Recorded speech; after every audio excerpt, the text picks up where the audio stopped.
Perfect TV, la perfection dans la simplicité.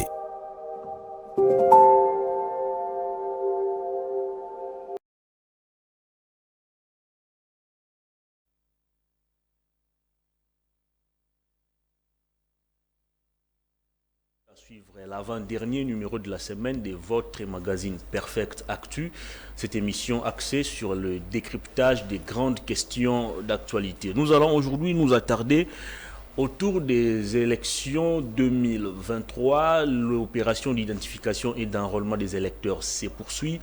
La CENI a lancé les opérations, disons, dans la deuxième ère opérationnelle, et c'est jeudi 26 janvier, Moïse Katumbi Tchapoué, président d'Ensemble pour la République et candidat déclaré à la présidentielle de 2023, s'est enrôlé. La ville de Lubumbashi était en ébullition.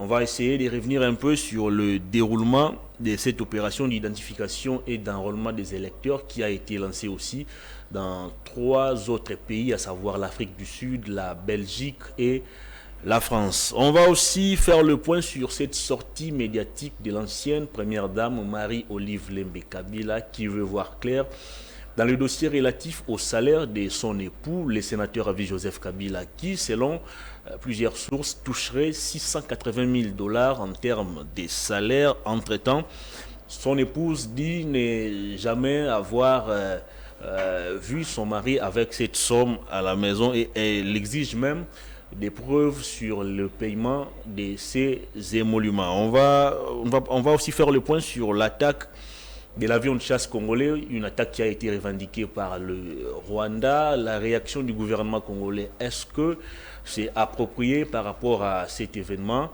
On en parle sur ces plateaux avec Maître Jonathan Mbele, président du parti politique Pour l'amour du Congo, un parti en gestation qui évolue donc dans l'opposition et plus précisément au sein de la coalition Lamouka. Bienvenue, maître.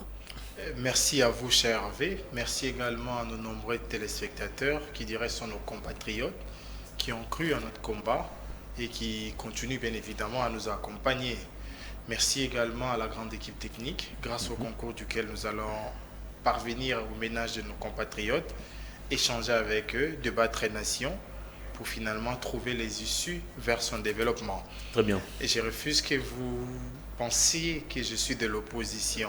Comment ça? Pour la simple et bonne raison, pour être opposant, il faut d'abord reconnaître que vous avez perdu les élections. Tel est dit dans l'article 5 de la loi portant statut de l'opposition. Alors que nous pensons, nous de la coalition Lamouka, que nous n'avons jamais perdu les élections. Par le simple bon vouloir de 2 personnes qui ont dealé dans un deal pour finalement déboucher à la conclusion de plusieurs deals, proclamer un comme vainqueur. Et les compatriotes qui nous suivent vont également comprendre avec moi qu'à ce jour, ceux qui ont des Android à la maison peuvent consulter les sites de la CENI. Ils ne trouveront nulle part les résultats des élections de 2018. Et s'ils doutent, demain matin, ils peuvent se présenter en présentiel à la CENI pour demander à avoir la documentation sur les élections de 2018. Donc je ne peux pas, moi, accepter que les élections dont les résultats sont intraçables, que j'accepte, moi, de faire opposition à ces régimes. Voilà pourquoi j'ai opté la voie de l'article 74 de la Constitution de mon pays, qui voudra à ce que je résiste ou que je fasse obstacle à tout pouvoir qui émane ou qui vient sans la volonté de mon peuple. Voilà pourquoi aujourd'hui, nous sommes dans les rangs de la résistance. Très bien. Nous résistons face à ces pouvoirs des prédateurs. C'était un jeudi 26 janvier, une date historique, très historique même, qui nous rappelle l'accession de Joseph Kabila au pouvoir à l'époque, très jeune, en 2001, 29 ans. Est-ce qu'à ce jour, s'il faut essayer de faire une étude comparative entre le parcours de Kabila, qui à 29 ans était déjà président de la République, et ce qui se passe aujourd'hui dans nos formations politiques, dans nos regroupements politiques, vous pensez que la jeunesse aujourd'hui inspire vraiment ou incarne réellement l'idée des changements ou de l'appropriation même de la chose publique? Vous savez, j'ai encore suivi hier les documentaires de Kwame Nkrumah. Bon, bien évidemment, c'est un documentaire. On a essayé d'adapter la réalité de l'époque à ce que devait être en réalité. Mais quelqu'un disait dans ces documentaires-là que lorsque l'on accède au pouvoir en étant jeune, c'est le moment de marquer son époque et s'identifier dans une génération. Donc, lorsque M. Kabila accédait au pouvoir à 29 ans, si et seulement s'il avait suivi ces discours-là ou ces documentaires-là, il devait se rendre compte qu'à cet âge-là, il faut marquer sa génération. Il faut marquer son époque. Pourquoi? Parce que quand on accède au pouvoir comme vieux, l'on vient en réalité préparer sa retraite. Mais lorsque l'on accède au pouvoir comme jeune, on vient préparer et baliser les chemins pour que demain l'on fasse confiance à plusieurs jeunes. Donc à 29 ans, vous voir comme président, vous avez inspiré des milliers de compatriotes qui croient aujourd'hui que comme jeune, je peux briguer la présidentielle. Je peux même dire que les motivations de Kikouni, de Kuzi Kessa sont le fruit de ce qu'ils ont observé en 2009 ou à ces temps-là. Mais la réalité sur laquelle, arrivé au pouvoir, il est vrai comme jeune, d'abord c'est l'étude du milieu. C'est la reconnaissance du lieu comme les militaires l'utilisent comme jargon. Et lorsque l'on constate que ces milieux est propice à un développement, parce que ces milieux alors, ces milieux à les cuivre, ces milieux à une classe de la jeunesse surmotivée, ces milieux à des intellectuels aguerris, l'on peut également mettre en place un système à même de propulser son développement. Mais malheureusement, ces atouts-là, les citoyens Kabila ne l'a pas utilisé. La preuve qu'il vous dit, pendant sa gestion, il n'a pas su dénicher proche de lui 15 bons collaborateurs. En 18 ans de règne. Voilà, en dépit de toute la crème intellectuelle qui regorge son pays. Donc déjà dans les castings, il a échoué. Et comme Karl Marx le disait, le chef n'est en réalité responsable du choix de ses collaborateurs. Donc s'il n'a pas su trouver les meilleurs, en d'autres termes, il a fait un mauvais casting. Et lorsque l'on fait un mauvais casting, les résultats ne seront jamais intéressants. Il a perdu son époque. Il a perdu son apogée. Mais aujourd'hui, si la jeunesse doit revenir ou si la jeunesse doit oser, ce n'est pas parce que quelqu'un a perdu que nous devons oser. Mais c'est parce que l'on croit d'abord en nous, que nous pouvons apporter. Nous pouvons également, de par nos actes, amener cette nation à se développer. Je vous prends le cas de tous ces entrepreneurs jeunes. Ce n'est pas parce que nos aïeux ont échoué dans l'entrepreneuriat. Ils ont fait des beaux temps comme entrepreneurs, mais les entreprises ne vivent plus à ce jour. Qu'ils les osent. Non. Ils se disent, si ces vieux-là ont osé, avec toute leur vieillesse dans le corps, nous pouvons également nous oser. Donc M. Kabila, il est temps. Il a eu les moyens. Il a eu les personnes. En même de lui produire les résultats que nous fustigeons aujourd'hui de sa gouvernance. Est-ce que c'est possible aujourd'hui de retrouver d'autres Kabila dans vos partis politiques? De jeunes gens qui sont déterminés, des jeunes gens qui sont courageux pour briguer des fonctions, des responsabilités. Parce qu'actuellement, apparemment, les jeunes servent d'escalier pour tous ces vieux qui ont fait 30 ans, 40 ans dans la politique. Un constat vrai, mais un constat qui est le fruit de l'étouffement de la jeunesse. Pourquoi je l'ai dit? Vous allez comptabiliser sur les 600 partis politiques que nous avons aujourd'hui au cours. Moins ont de présidents en descend des 30 ans. Moins. Je ne sais même pas s'il y en a. Là, c'est un premier élément. Deuxièmement, cette jeunesse-là, lorsqu'il fait face à une couche de la jeunesse qui est égale à lui, le premier de réflexe que ces derniers posent, c'est les moyens. J'ai changé avant-hier avec l'honorable Martin Bilongo, qui me dit, mais monsieur Jonathan, lorsque je vous suis, je suis un peu perdu. Parce que lorsque vous parlez mobilisation, vous parlez en termes argent. Lorsque dans un parti politique, on recrute un jeune, on lui pose la question, tu peux mobiliser combien? Et lui vous dit, je mobiliserai 20. On lui donne 5000 fois 20. Mais chez nous là-bas, on parle en termes de convaincre. On posera la question, l'honorable Bilongo, vous pouvez convaincre combien? Ça veut dire, tout le temps que vous avez passé au parti, vous avez maîtrisé l'idéologie, l'historique, vous connaissez les réalités du pays, et avec ça, vous allez convaincre la population qui doit accepter de vous accompagner. Mais nous parlons en termes de mobilisation. C'est les moyens. Et ces jeunes-là, qui aujourd'hui se voient être maintenus dans les statu quo de la pauvreté. Parce qu'il faut le dire, depuis 2016 à ce jour, les statistiques prouvent que nous n'avons que 15% des Congolais qui travaillent sur les 100%. Et ceux qui ne travaillent pas, qu'est-ce qu'ils ont comme occupation, si ce n'est faire le militantisme dans le parti? Très bien. Et le militantisme est désorganisé. C'est pourquoi vous les retrouverez sous les bois en train de crier bi, bo, bo. Mais en réalité, l'accession ou l'engagement politique doit commencer par la formation. Et la formation est le fruit du temps. J'étais d'ailleurs surpris quand il me dit que son combat politique, il a mené pendant 8 ans sans parler au nom du parti. 8 ans. Il ne faisait que suivre dans l'école du parti, lire, écouter, parler, mais pas dehors. C'est après 8 ans, lorsqu'on estime qu'il a suffisamment appris, on lui permet d'aller. On va parler de l'actualité, mais une toute dernière question. Est-ce qu'aujourd'hui, on peut se servir de Joseph Kabila comme repère, comme référence ou modèle politique? Modèle dans la gouvernance, je dis non. Parce qu'il a mal gouverné. Là, il faut le dire.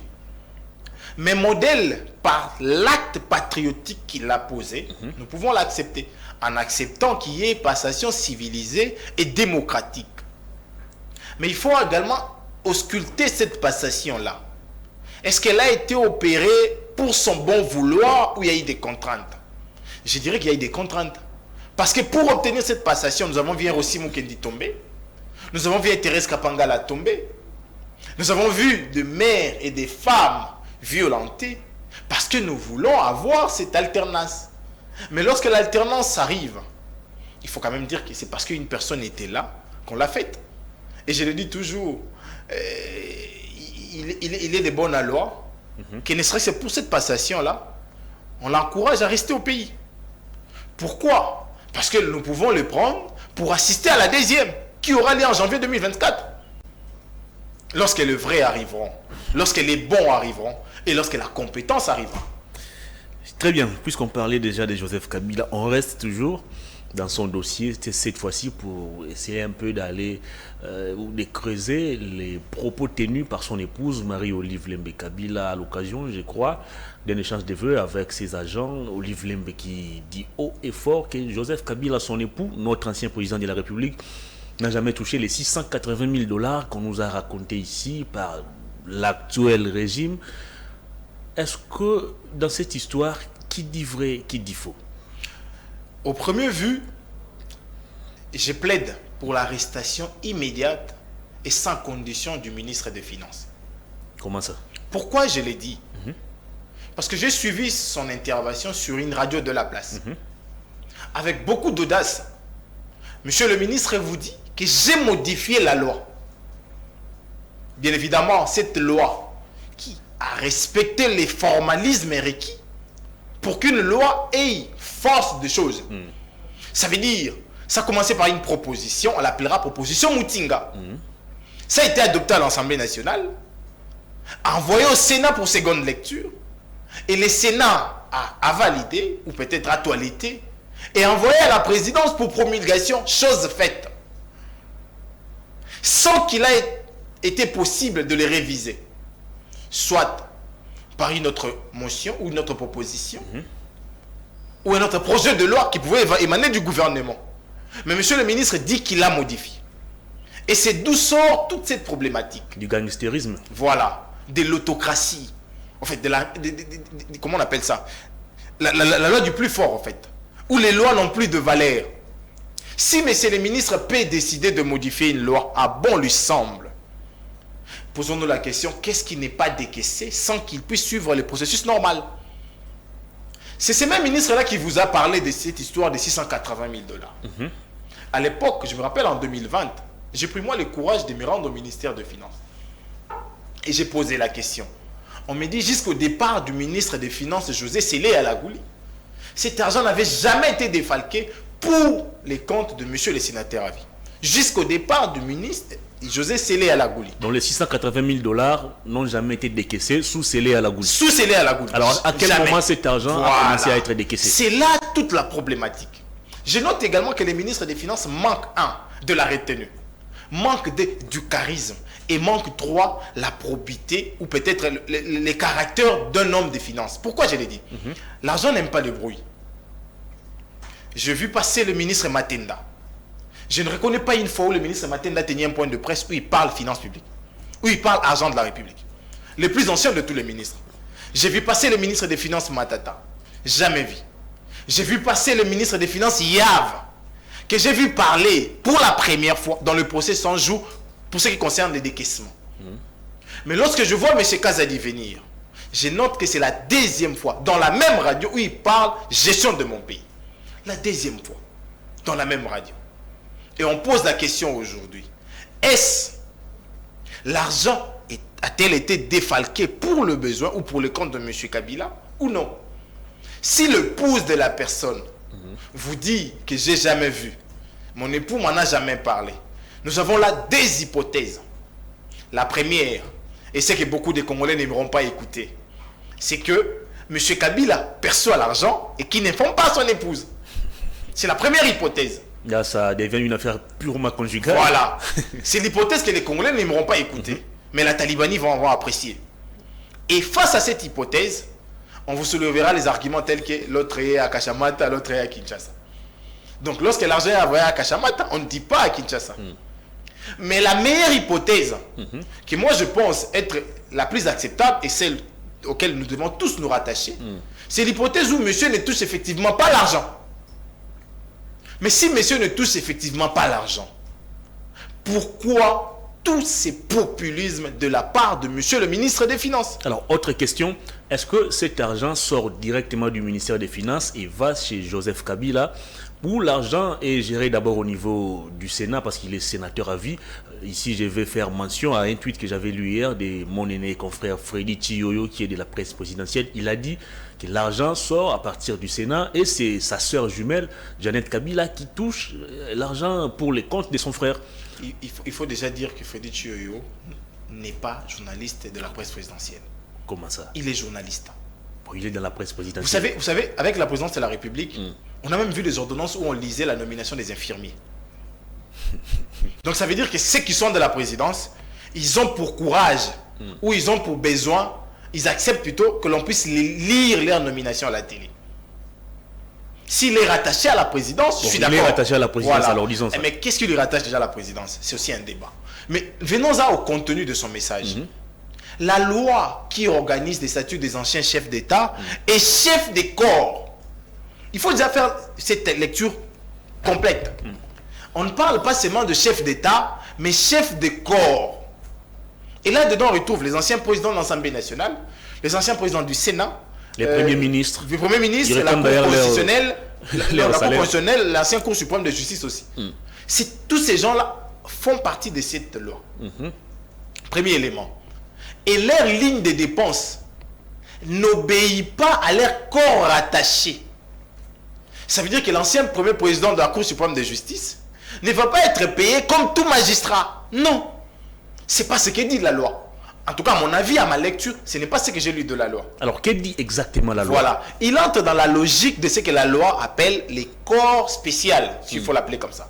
Donc, ils appartiennent aujourd'hui à un autre corps. Et c'est les corps plutôt des anciens chefs d'État et chefs de corps constitués. Et leur paiement s'effectue ou est rattaché directement au ministère des Finances. Déjà, il faut dire que M. Kabila n'a pas été élu comme sénateur. Il a été imposé au Sénat par la volonté du constituant, la Constitution. Donc déjà, parce qu'il n'a pas été élu, dans les listings des payes du Sénat, il n'est pas repris. Alors, sauf, je vous dis, sauf... Freddy Yoyo a promis même de brandir les preuves dans les jours qui viennent. Moi, j'attends ça. Au niveau du Sénat, sa sœur jumelle touche l'argent. Moi, j'attends ça. Vous savez, pour les comptes de son frère. Vous savez, si ces preuves-là sont là, vous pouvez peut-être avoir le plaisir de me confronter à Freddy Noël. Parce que je fouille aussi comme lui. Je l'ai dit, je suis de l'Amouka. Mais à cette question, j'analyse comme juriste et je pose les analyses réflexives et correctes. Si et seulement si on va dans la logique où M. Kabila doit être traité comme tout sénateur, ça veut dire déjà que comme il ne remplit pas les plus des quarts des participations en plénière, on doit l'invalider. Mais on ne va pas l'invalider. Vous savez pourquoi? Parce que lui est imposé au Sénat. Il n'obéit pas à cette ligne de tous les élus. Bien évidemment, il y a des avantages spéciaux et spécifiques pour lesquels tout sénateur a éventuellement droit. Les frais, par exemple, pour aller vers les vacances parlementaires, je ne sais pas s'il y en a encore. Prime spéciale de carburant, oui. Et s'il veut, il peut l'obtenir. Mais lorsqu'on parle du salaire qui toucherait un chef d'État ancien ou les chefs de corps constitués, il faudrait que les ministères des Finances soient l'ordonnateur principal pour ces montants-là, comme il est pour la République. C'est l'argentier de la République. Mais notre argentier est bavard, il parle trop. Voilà pourquoi aujourd'hui, les statu quo et les suspens plutôt demeurent.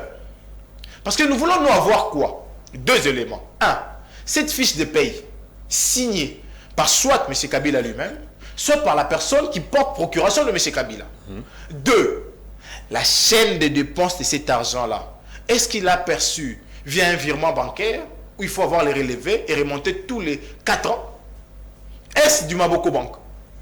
Si c'est du Maboko Bank, les ministres des Finances auraient violé encore la loi sur le blanchiment des capitaux, qui vous dit qu'on ne paye pas plus de 10 000 $ en main.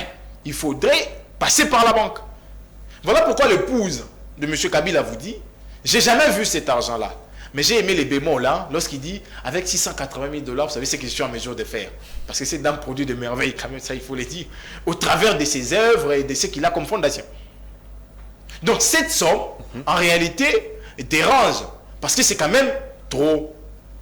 Mais il faudrait que non seulement vous alléguez que c'est trop, que vous prouvez également que vous défalquez cet argent-là. Parce qu'aujourd'hui, on parle de M. Kabila. Mais demain, tous ces anciens chefs de corps constitués pourront également avoir des problèmes avec leur ménage. Parce qu'également sont bénéficiaires dans cette loi-là. Mais lorsqu'une loi est modifiée par un ministre, qui se permet même de revoir les montants cochés par la loi et lui les revoir, imaginez dans quel état nous sommes. Donc moi, je pense que la revendication de madame, elle est légitime. Ok. Si et seulement si l'argent sort comme épouse, je ne sais pas dans quel régime matrimoniaux ils sont liés, mais elle doit avoir les yeux. Très bien. Et alors, si ce n'est pas le cas, il faudrait que le ministre des Finances apprenne à certaines mesures à garder sa retenue. On est parti de 680 000 $ à 17 000 $, je pense.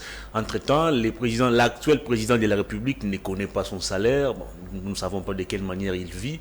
Est-ce qu'il n'est pas temps pour l'Assemblée nationale de se saisir de ces dossiers afin de tirer aussi les choses vraiment au clair?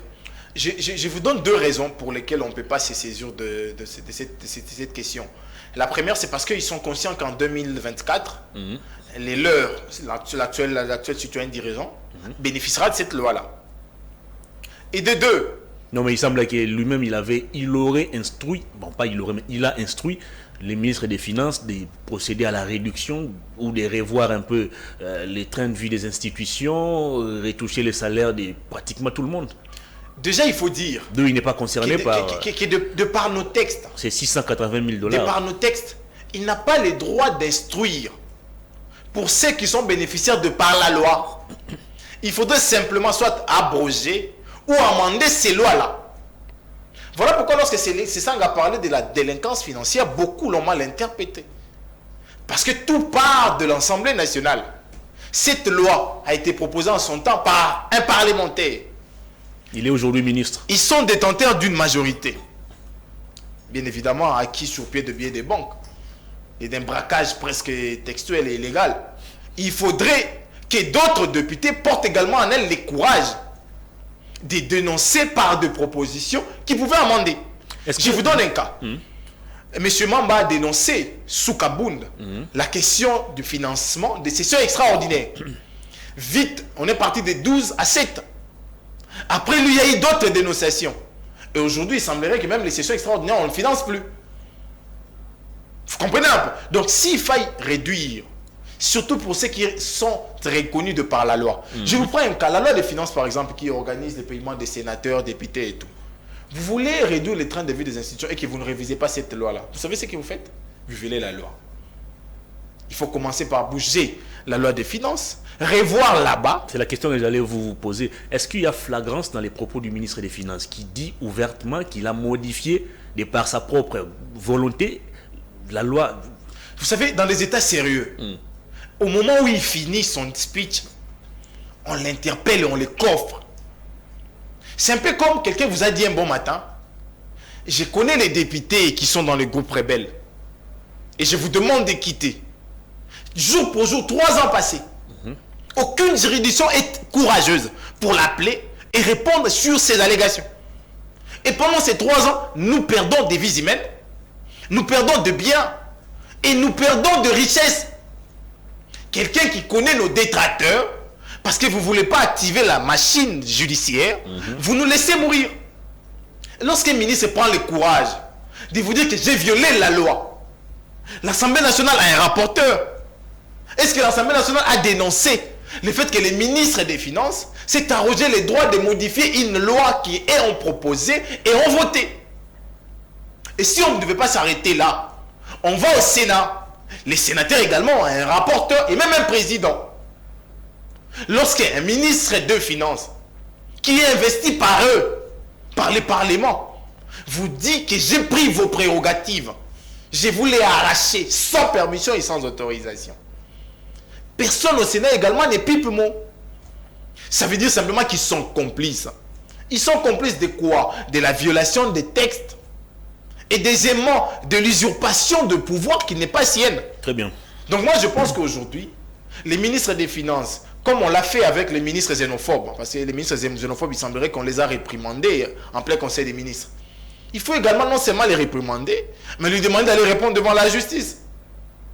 Parce que le ministre des Finances, à ma connaissance, modeste soit-il, n'a pas le droit de modifier une loi. Mais les procureurs qui sautent sur tous les cas d'outrage au chef de l'État, offense et consorts, ils se trouvent où? Ou est-ce qu'il n'a pas entendu cette sortie médiatique du ministre?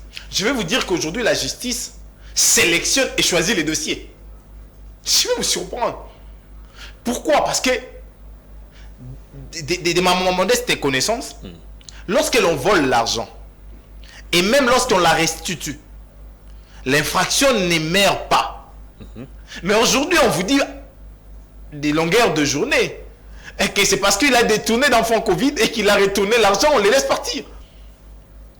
Lorsque M. Mbosso disait qu'il connaissait, lui, les députés qui sont dans le groupe rebelle, les procureurs près la Cour de cassation devaient se saisir d'office pour l'appeler, ne serait-ce pour se renseigner.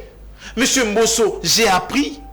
Donnez-moi plus ample information. Mais les procureurs ne font pas mots et gestes.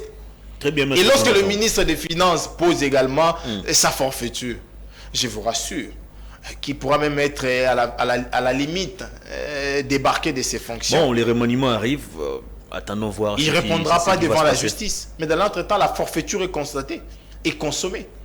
Très bien. Élection 2023, la CENI continue avec l'opération d'identification et d'enrôlement des électeurs.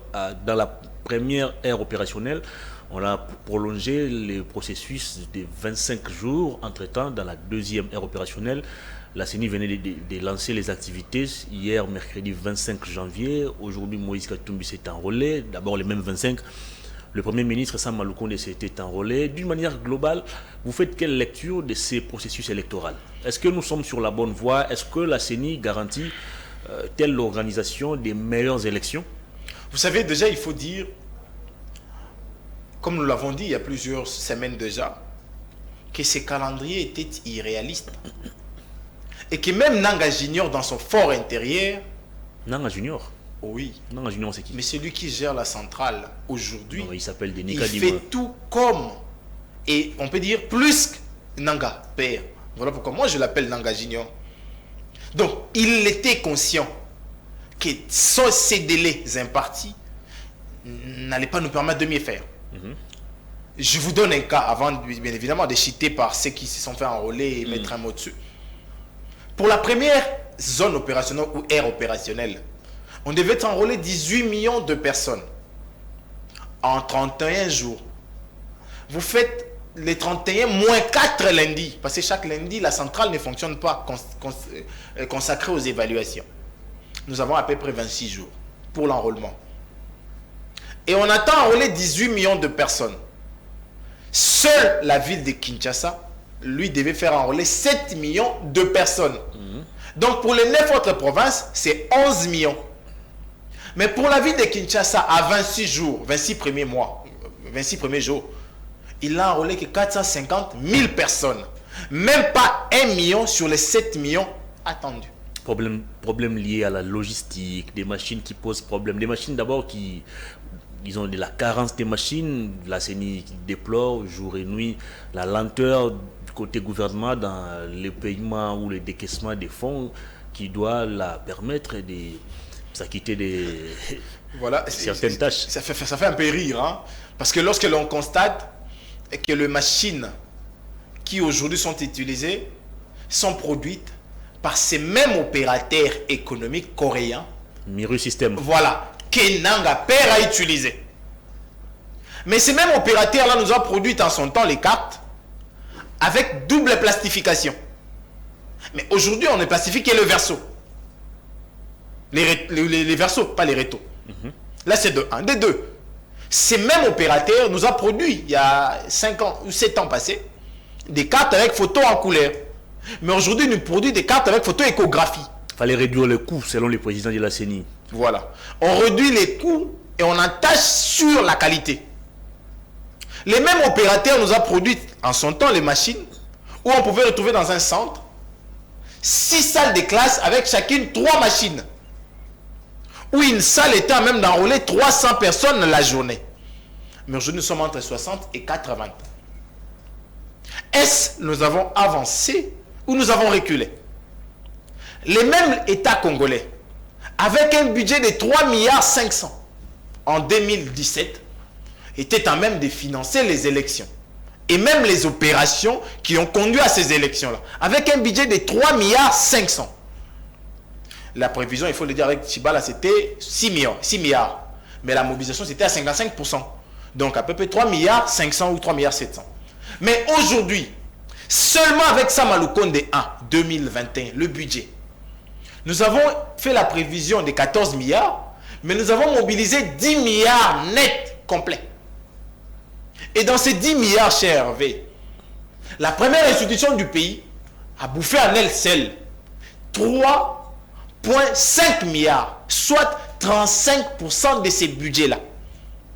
Donc le budget avec lequel nous avons fait les élections en 2018 plutôt, les budgets avec lesquels la République a fonctionné en 2018, aujourd'hui, une institution avec 110, 120, 118 personnes le bouffe en une année. Donc vous comprenez qu'en réalité, le problème des moyens ne devait pas entamer sur la qualité du processus. Pourquoi? Parce que nous avons un budget aujourd'hui à plus de 14 milliards pour 2022 et à plus de 10 milliards mobilisés pour 2021. Donc l'argent ne devait pas poser problème. D'autant plus encore, le monsieur qui nous produit des rapports incrédibles, on nous dit qu'il fait des contrôles en amont et en aval. De qui parlez-vous? Le plus mauvais des gestionnaires de l'inspection générale des finances que nous avons connus. Ah bon? Je vous dis. Tous ces rapports sont teintés d'incrédulité. Comment ça? Qui est aujourd'hui en prison sur pied de ces rapports? Que les Congolais répondent. Est-ce qu'il revient à lui d'emprisonner ceux qui volent? Il revient à lui de produire des rapports à même d'être déposés devant les juges. S'il vous plaît. Et après instruction, on constate que ce qu'il a dit est vrai. Mais lorsque l'on lit votre rapport, on pense que ce que vous avez dit n'est pas vrai. Et les juges décident d'acquitter. Ça veut dire votre rapport n'est pas convaincant. Après tout ce que les ministres des Finances, les DG des régies nous narrent chaque jour, dépassement des assignations, multiplicité de recettes, est-ce que nous devons avoir un problème de financement aujourd'hui du processus? J'ai dit non. On vous dit sur les 100%, on n'a enrôlé que 38%, 37 points quelque chose. À 26 premiers jours, on enrôle 38%. Et à 25 derniers jours, si on enlève 3 lundis, il nous restera 22, 23. Vous pensez enrôler plus de 70% qui restent? C'est un problème. Je vous prends le cas de la ville de Kinshasa, prison centrale de Makala. Pour les 26 premiers jours, on enrôle 34 personnels seulement. Mais la prison attend faire enrôler 7000 détenus et prévenus. J'ai dit bien 7000 détenus et prévenus, à peu près. Si à 26 jours, vous n'avez enrôlé que 34 000 personnels, avec une machine qui tombe régulièrement en panne, vous pensez que dans 21 jours ou 22 jours, vous allez enrôler 7000 personnes. Donc nous pensons que la machination orchestrée par M. Nanga Junior dans ce processus... Denis Kadima, il ne s'appelle pas Nanga Junior. Non. Cher Hervé, Nanga a produit les cartes avec la même entreprise Mirosystem en couleur. Nanga Junior nous produit en noir et blanc. En noir et blanc parce que, selon lui, selon ses propos, dans les jours qui viennent, l'ONIP va organiser l'identification de la population et il reviendra cette fois-ci à l'ONIP de nous produire des cartes en couleur. D'où il trouve... Des cartes avec photo en couleur. D'où il trouve le pouvoir de mixer les opérations. Déjà. Parce que la loi ne lui donne pas la possibilité de mixer ces opérations avec l'identification de la population. Il y a des services attitrés qui à ce jour est établissement public de l'État, l'ONIP. Première question. Deuxième question.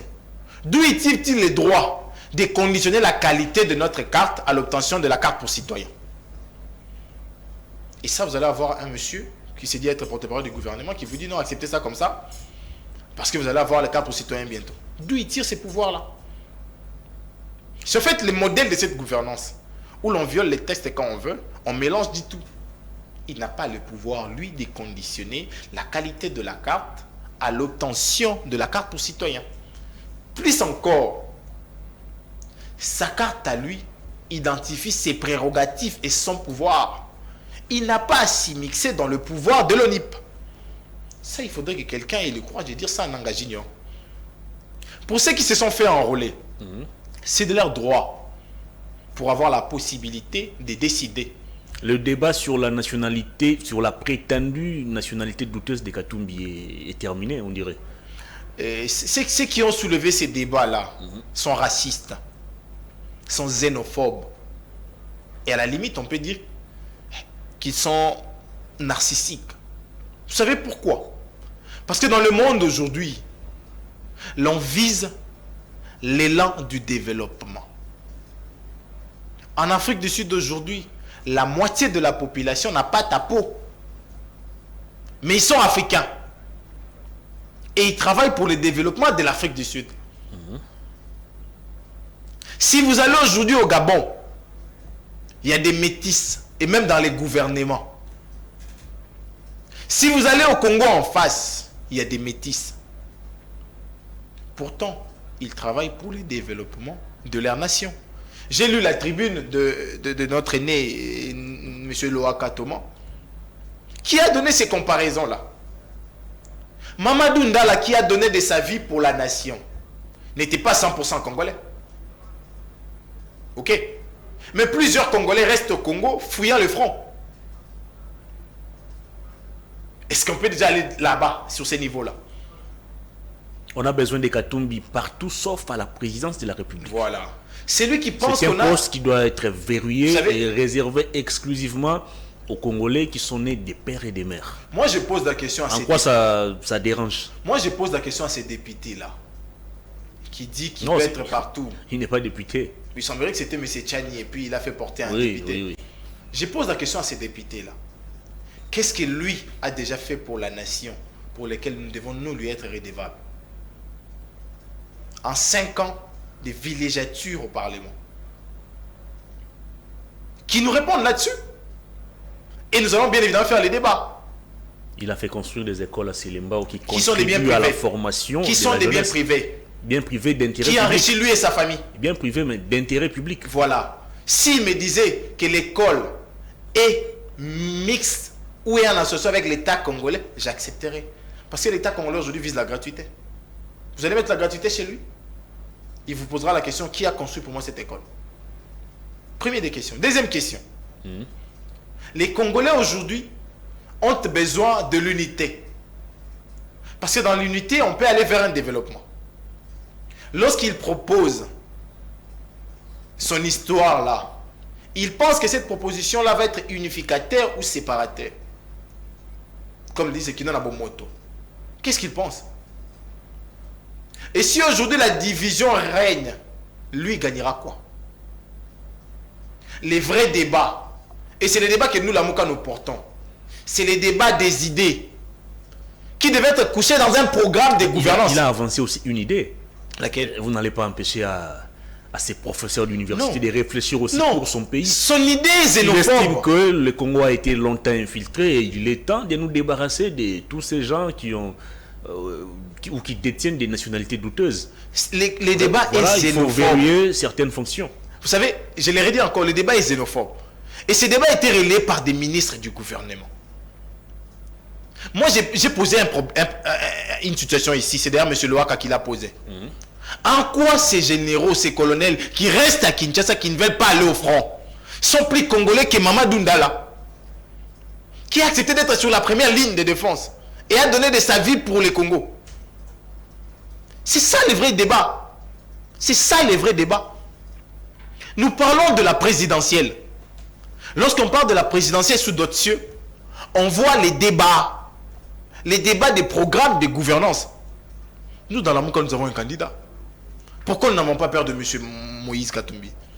Parce que nous savons qu'il ne sera pas en mesure de proposer un programme qui va battre le nôtre. Et quelle est la formation politique qui craint la candidature de Moïse Katumbi? Mais c'est connu, c'est l'Union sacrée. Vous les pensez? D'où émane cette proposition-là? Vous les pensez? Ils ont un candidat qui dispose d'un bilan qui parle en sa faveur. Quel candidat? Le candidat Tshisekedi. Ah mais oui. Mais il faudrait déjà... Candidat à sa propre succession. Il faudrait déjà que l'on soit sérieux avec nous-mêmes. Il a signé des accords qu'on appelle cash, qui fait de lui non partant aux élections 2023.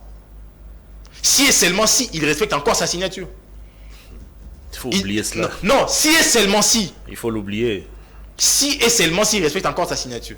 Déjà, de par cet accord-là, nous ne les voyons pas venir. Mais vous voulez parler de bilan? Bon, je sais que c'est une thématique. Tout Congolais averti, c'est dire, sans réfléchir deux fois, que ce bilan est désastreux. Rien n'a marché pendant 5 ans. Plus encore, ils ont détérioré les paix qu'ils ont trouvées. Là, sûrement, à limiter quelque part, les gens disent que je suis un haineux. Mais j'accepte ça. Parce que je vais parler éléments à l'appui. Monsieur Tshisekedi arrive au pouvoir. Il nous trouve avec nos 145 territoires sous contrôle de pouvoir de Kinshasa. La preuve, c'est que les dernières mises en place faisaient état ou faisaient placer des administrateurs du territoire, des chefs de secteur par Kinshasa. Mais aujourd'hui, plusieurs zones ne sont plus contrôlées par nous. La cité de Bunagana, par exemple, qui gère?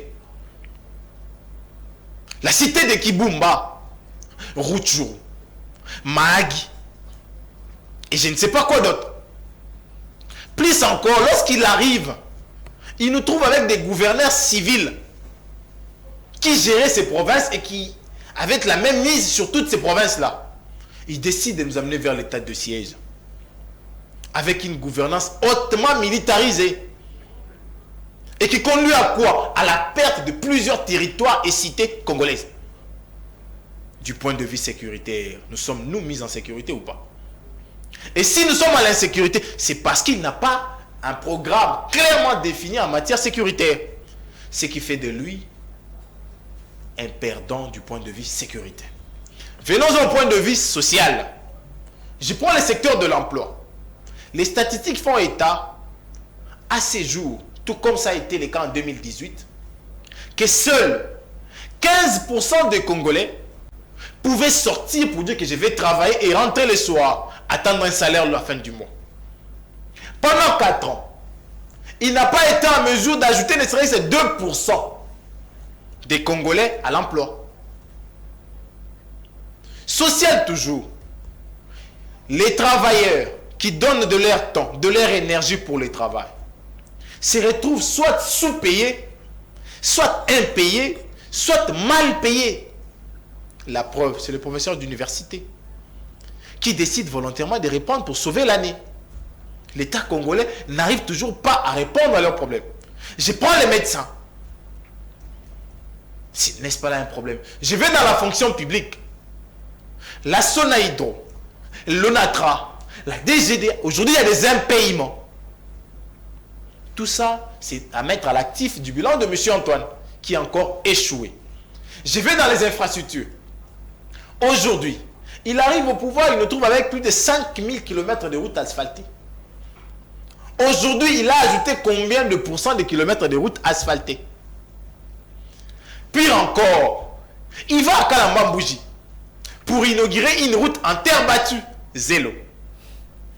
Alors que son prédécesseur était à même de nous mettre 6 bornes sur le boulevard Lumumba, de nous mettre éloignés. Vous comprenez qu'il y a un souci. Dans les infrastructures, nous n'avons pas progressé non plus. Les sauts de moutons ne vous disent rien. Ces viaïdiques déjà mal placés et qui frisent. Sauts de moutons, projet Chilegelou, Voilà. Kin Zero Trou, Kin Elenda. Vous savez qu'aujourd'hui, il y a un problème. On se pose la question, où est-ce que les véhicules papales vont passer? Parce que toutes nos routes ont des trous. C'est là la problématique. Mais j'ai compris ta petite stratégie là pour me dérouter du bilan. Je rentre au bilan. Rapidement, on va terminer. Du point de vue électricité et dessert en eau potable, cher Hervé, il arrive au pouvoir et il nous trouve des barrages construits et finis. Je cite Katende et Kakobola, dont il ne restait que les reliments. Donc ça veut dire mettre les fils pour que le courant entre dans le village et les cités. 4 ans durant, la gouvernante Tshisekedi est incapable de permettre les reliments de ces courants-là. Les ralliements, je ne sais pas si ça s'est dit, ralliements. C'est là la problématique. On va en dessert en eau potable. Est-ce que vous savez qu'aujourd'hui, dans nos cités, les gens vous prennent continuellement de l'eau de forage? De l'eau de forage. À l'Embaïmbo, on a inauguré l'usine des... Comment on appelle ça? L'usine des traitements d'eau. Oui. Sur financement de... Il faut continuer. Non, mais ce n'est pas un problème. Voilà. Ça bénéficie aux Congolais. Voilà, ils ont financé. La seconde étape, reste quoi? Permettre à de l'eau de couler à Kinshasa, qui n'est toujours pas faite. Ah bon? Je vous dis, je prends les DG de la régie des eaux à témoin. Parce qu'il a annoncé sur une radio de la place que nous sommes maintenant à la deuxième étape. Nous nous battons pour relier. Il va à Gemena. Et puis encore, un ancien rebelle lui dit, c'est la première fois que je vois le courant ici. Mais lui, il pense que les courants ne devaient se limiter qu'à Gemena. Gemena seul n'est pas le Grand Équateur. Il y a l'Olifa. Il y a Bokungui qui est là. Il y a Bassan Koussou. Il y a Bongendenge. Il y a Madimba dans le Congo central. Il y a Inkisi dans le Congo central. Il y a Kwamut. Tous ces coins-là devaient également être bénéficiaires de la desserte en électricité. Et c'est pourquoi même on a parlé de Katende Kakobola. Je vais citer. Dans l'éducation, ils vous disent à longueur de journée ici... La gratuité de l'enseignement. Voilà. Les parents ne déboursent plus beaucoup d'argent pour envoyer leurs enfants à l'école. Volonté de la Constitution. L'enseignement des bases est gratuit. Ok. Une constitution déjà que l'IDPS ne connaît pas. Comment ça? L'IDPS a traité cette constitution d'être une constitution de belligérants. Ils n'ont pas voté. Ils ont même envoyé les gens dehors pour cette constitution, marché nu. Nous l'avons accepté. Nous disons merci parce que vous avez appliqué une disposition qui existe. Mais au même moment, vous nous affirmez haut et fort que la qualité de l'enseignement a sensiblement baissé. Donc, la venue de la gratuité a entamé la qualité de notre enseignement. J'ai échangé avec un promoteur d'école. Bon, je ne vais pas dire promoteur d'école, un tenancier d'école, qui me dit, pour les salles de 6e année primaire, si j'ai recevé avant 2017, les finalistes, les maximum c'était une quarantaine. Mais aujourd'hui, je suis à même de produire 110 finalistes. Je me mets à la place de cet enseignant qui doit transcrire dans le bulletin 6 fiches de cotation dont chacune comporte plus de 110 noms. Et pour un salaire de 260 000 à la fin du mois. Très bien, au moins l'histoire retiendra que sous Félix Tshisekedi, les Congolais de l'étranger se sont fait enrôler. Okay. En Afrique du Sud, en Belgique et en France, les Congolais s'enrôlent. Je vais vous donner un autre et ils cas. participeront aux élections, pour une première. Belle option. Mais ils vont participer à laquelle des élections? Seulement le législatif. Seulement la présidentielle plutôt. Est-ce une élection ou une discrimination? Donc ils sont à même de voter les présidents et non les députés. Alors qu'à Kinshasa, pour être député, il faut avoir 7 ou 8 000 voix. Je vous prends le cas d'un pays qui n'a même pas été choisi. Non, je vous prends le cas d'un pays. Un Congolais qui est en Afrique du Sud, ou en France ou en Belgique, s'il doit voter un député, il voterait un député de... Comment on appelle ça ici? Circonscription. Si il mettra l'adresse, il mettra quelle adresse sur sa carte? De son pays de résidence. C'est déjà là le problème. Et s'il décide de mettre l'adresse de Kinshasa, vous allez le refuser? Non. Peut-être qu'il a des passages là-bas et qu'il est résident au Congo. Et s'il met l'adresse de Kinshasa, d'office, il est électeur pour sa circonscription. Et c'est ces débats-là que Nanga Junior ne voudrait pas qu'on aborde. La CENI a organisé plusieurs fois les cadres de concertation avec les partis politiques. Je n'ai jamais vu, vous, de la coalition La Mouka, prendre part à ces différentes activités. Qu'est-ce que vous appelez cadre de concertation? Où l'on vient, on vous propose des idées et vous n'entérinez pas. Non, il y avait débat. Il y avait des gens qui posaient des questions, il y avait des gens qui soumettaient leurs propositions. Voilà. Deux problèmes à reprocher à ces cadres de concertation. Premièrement, le format. Lorsqu'on parle cadre de concertation, ça veut dire... On va terminer l'émission rapidement. Vous émettez des propositions, des avis, et ces propositions-là sont entérinées ou débattues pour enfin être analysées par la centrale et voir comment l'intégrer. Quelles sont ces propositions-là proposées par ceux qui ont pris part, qui a été tenu compte? Il n'y en a pas. Je rentre à l'enrôlement des Congolais de l'étranger. Les Congolais vivant en Russie m'ont appelé pour me dire, lorsque l'on nous réunit ici, l'ambassadeur est informé. Nous sommes plus de 4000. Plus de ces 4000-là, nous avons plus de 3000 étudiants congolais en Russie. Avec 4000 voix, nous n'avons pas le droit de voter. Vous comprenez qu'il y a un souci. Et lorsque l'on quitte là-bas, on va en Australie.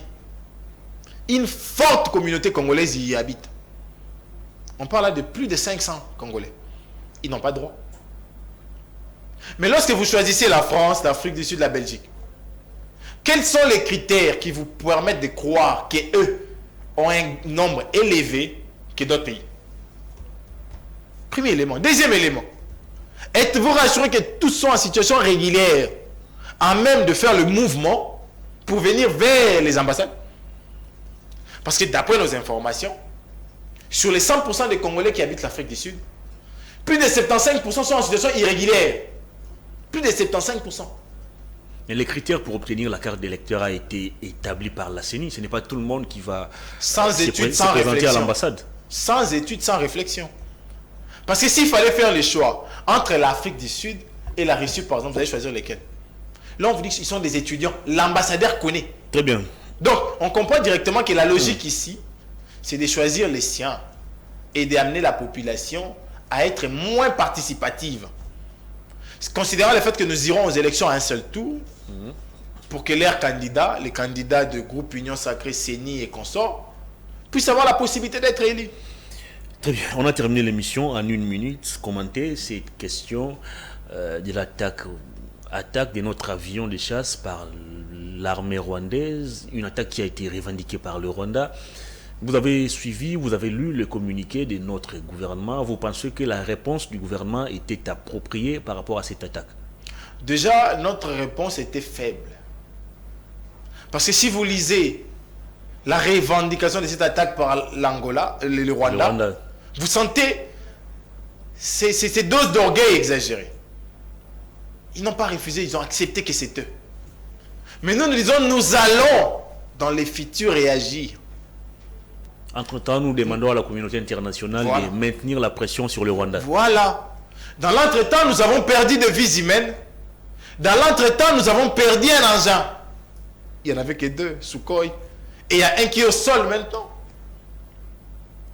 Et si par mégarde, nous avons perdu les compatriotes qui pilotaient cet avion-là, à cette heure ici, nous allons lire des Twitter de la présidence, les messages de condoléances.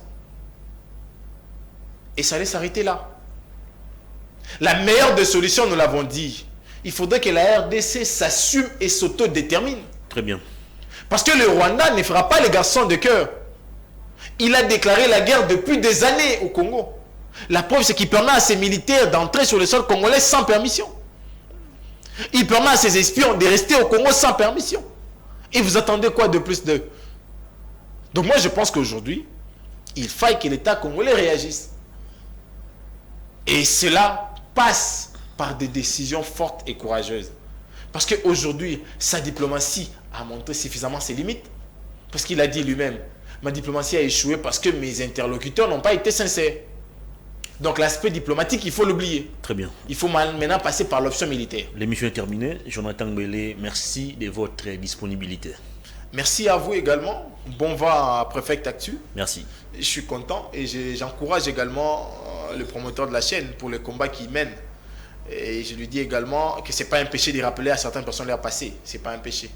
Et c'est un peu comme je l'ai dit, moi je refuse d'appartenir à cette classe politique où Christian peut se lever les matins devant son micro et caméra, comparer les pères d'autrui à n'importe quoi. Moi je ne me permets pas d'appartenir à cette classe politique. Courage à vous, cher Peter. Le Congo de demain dépend de notre effort et de notre détermination. Merci Hervé. Merci. Cette émission est terminée. Grand merci à toute l'équipe technique. Grand merci aussi à vous, fidèles téléspectateurs et internautes, pour la sympathique attention accordée à cette émission. Je vous retrouve demain vendredi pour le tout dernier numéro de la semaine. Au revoir.